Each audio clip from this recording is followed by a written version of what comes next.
السلام عليكم ورحمة الله وبركاته. soo dhawaada khiyaarta ku xiran barayga bulshada meel kastoo joogtiin waxaa idin leeyahay habeenka idin wacnaado intay habeen u tahay ama maalinta idin wacnaato intay maalin u tahay. Kusoo dhawaada YouTube channel-kayga ama dhammaan barayga bulshada. Waa injineer Shaata Cabdo oo gacmo furan idinku soo dhaweynayo.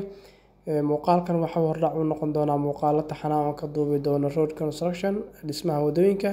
Muuqaalkan waxaan kaga hadli doonaa laba qodob oo kaliya. In this video we will discuss 2 points. Qodobka koowaad ee aan kaga hadli doono wuxuu noqon doonaa idmo maxaa la jiray qaabka loo soo safriyo handling and transporting AC ama asphalt concrete qaabka loo soo safriyo.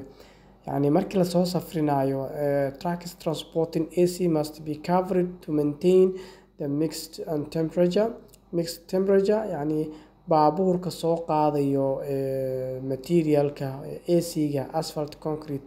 AC yani waxa laga soo gaabiyay asphalt concrete. Baabuurka asaga ah waa inuu noqdaa baabuur daboolan. Insha Allah taala muuqaal baa idinku tusi doonaa muuqaalka soo socdo.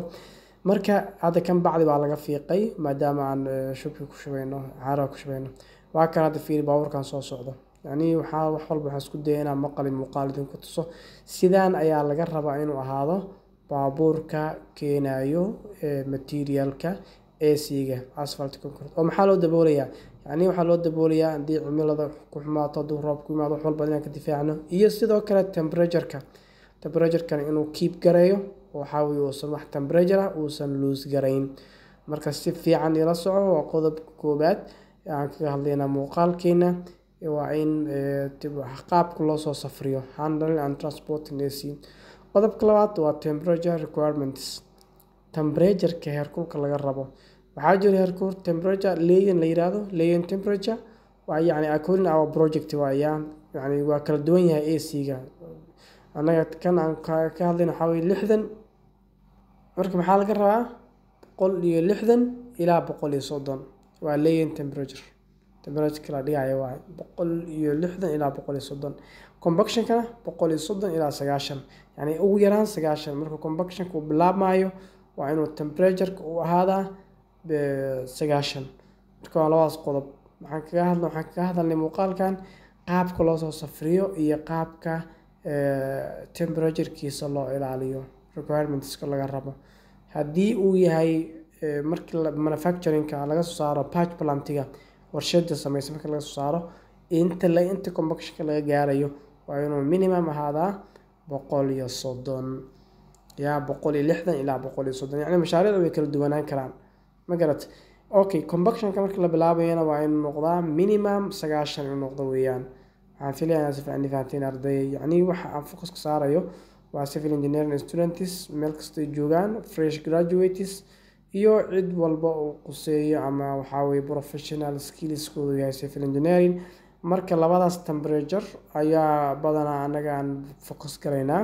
temperature-ka markuu baabuurka imaanayo minimum waa inuu noqdaa 130. marka convection-ku bilaabanayana minimum waa inuu noqdaa 90. yani thermometer-na waa lagu ogaadaa temperature-ka lagu xaqiijiyaa. marka inta ay ku saabsan yihiin muuqaalkeena muuqaalo kale insha Allah taala ayaa noo iman doono. السلام عليكم ورحمة الله.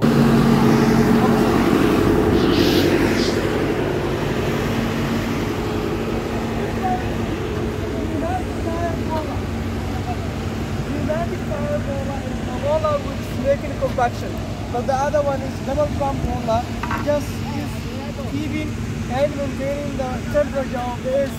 So this one is the roller that we are doing compaction. Understand? So then we finish 120 AC laying. It is a 2 lay. But the other day we are just expecting to do the other part, the other side. This is double carriageway road. Today we finish one carriageway and tomorrow we are expected to finish the other carriageway.